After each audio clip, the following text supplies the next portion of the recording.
በስመ አብ ወወልድ ወመንፈስ ቅዱስ አሐዱ አምላክ አሜን። ልመናዋ ክብሯ በእኛ ለዘላለም በእውነት ይደርብንና አምላክን የወለደች በድንጋሌ ሥጋ በድንጋሌ ነፍስ የጸናች ክብርት እመቤታችን ድንግል ማርያም ያደረገችው ታምሬ ነው። ከዕለታት በአንዲት ቀን እሑድ ሌሊት ሌቦች ወደ እመቤታችን ቤተ ክርስቲያን ገብተው በሯን ሰብረው ንዋየ ቅድሳቷን ሁሉ ወሰዱት። ሲወጡም የቤተ ክርስቲያኒቱ ጠባቂ የመኮንን ገንዘብ ነውና ወይም የሌላ ሰው ገንዘብ የወሰዳችሁ አይምሰላችሁ፣ እመቤታችን ገንዘብ ነው እንጂ አሁንም ይህን አትስሩ አያምርላችሁምና አላቸው። ይህን ነገር በነገራቸው ጊዜ ተመልሰው መጥተው አቆሰሉትና በልቦናቸው ትዝርት እየታበዩ ሄዱ። በመንገዳቸው ሲሄዱ መልኩ ዓይኑ የሚያንጸባርቅ ለማየት የማይቻል መብረቅ የሚመስል ልብስ ለብሳ እመቤታችን ፈጥና ተገልጻ ገንዘቤን ወዴት ትወስዱታላችሁ? ተው መልሱ፣ ደጋ ነገር አታደረጋችሁምና አይሆንም። እምቢ ካላችሁ ግን ጥፋትና መቅሰፍት አመጣችሁባላችሁ አለቻቸው።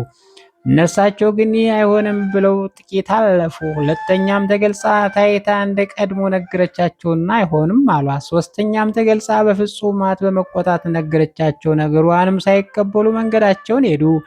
በመንገድ በደከሙ ጊዜ ይበሉ ይጠጡ ዘንድ ተቀመጡና የሌቦች አለቃ ይበላ ዘንድ በወደደ ጊዜ ጉሮሮው ተዘጋ። የጎረምሳውን መዋጥ አልተቻለውም። ከዚያ በኋላ ይጠጣ ዘንድ ወደ ቤተክርስቲያን ጽዋ ቀድተው ውሃ መጡለት። ጽዋውን በተቀበለ ጊዜ እጁ እንደ ድንጋይ አደረቀ።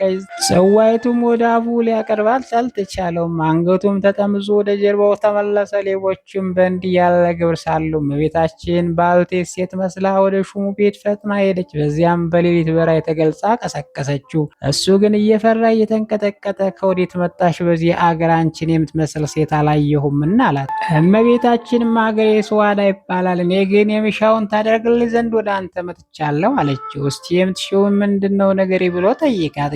ነገ ገንዘቤን ይዘው ወደ አንተ ነው ይመጣሉና ገንዘቤን ወደ ቤት ታስገባልና ከቤተ ክርስቲያን ዕቃ ጋር በአንድነት አኑረው እንጂ ለራስ ወቅ አለችው። ዕለቱ በነጋው ጊዜ ወንበዴዎች ወደ ሹሙ መጥተው እመቤታችን እንደነገረችው የቤተክርስቲያኑን ዕቃ ሰጡት። እርሱ ግን እመቤታችን በላይ ነገረችውን ረስቶ እነዛን ወንበዴዎችን ደስ ብሎት ተቀበላቸውና የሚበሉትን በጎ መጠጡን ሰጣቸው። ከዚያ በኋላ በሱ ዘንድ ለከበረ ባለሟል ለሚሆን ለሹሙ ለሌለው እመቤታችን ተገልጻ የገንዘቤን ነገር በላይ ነገርኩህን ለምን ረሳህ? አሁንም እንዳዘዝሁ አድርግ። እኒያ ወንበዴዎች ያላጠፋቸው እንደሆነ እኔ አንተን ተበቅዬ አጠፋለሁ ብላ ለጌታው ነገር አለችው። ይህን ተናግራ ከእርሱ ተሰወረች። ያን ጊዜ ብላቴናው ተነስቶ እመቤታችን የነገረችውን ለጌታው ነገረው። ያም ሹም ሰምቶ ፈራ፣ ተንቀጠቀጠ። እመቤታችን የነገረችውን ራእይ አወቀና ያን ጊዜ እኒያን ወንበዴዎች ይዞ አሰራቸው።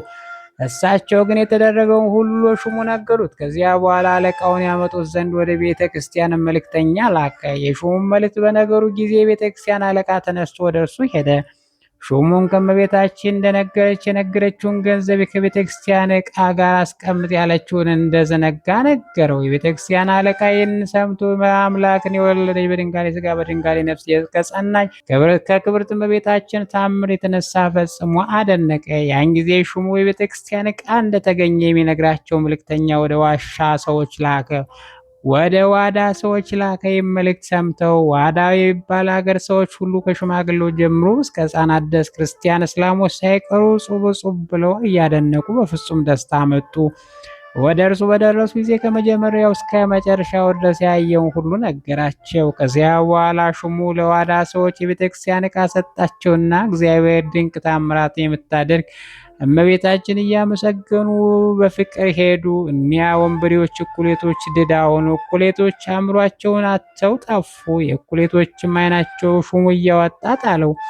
በእንዲህ ያለ ግብር ሁሉም ሞቱ። ልመናዋ ክብሯ በባሪያው በገብረ ማርያም እንዲሁም በሁሉ ሕዝበ ክርስቲያን ጋር ይሁን ለዘላለሙ አሜን።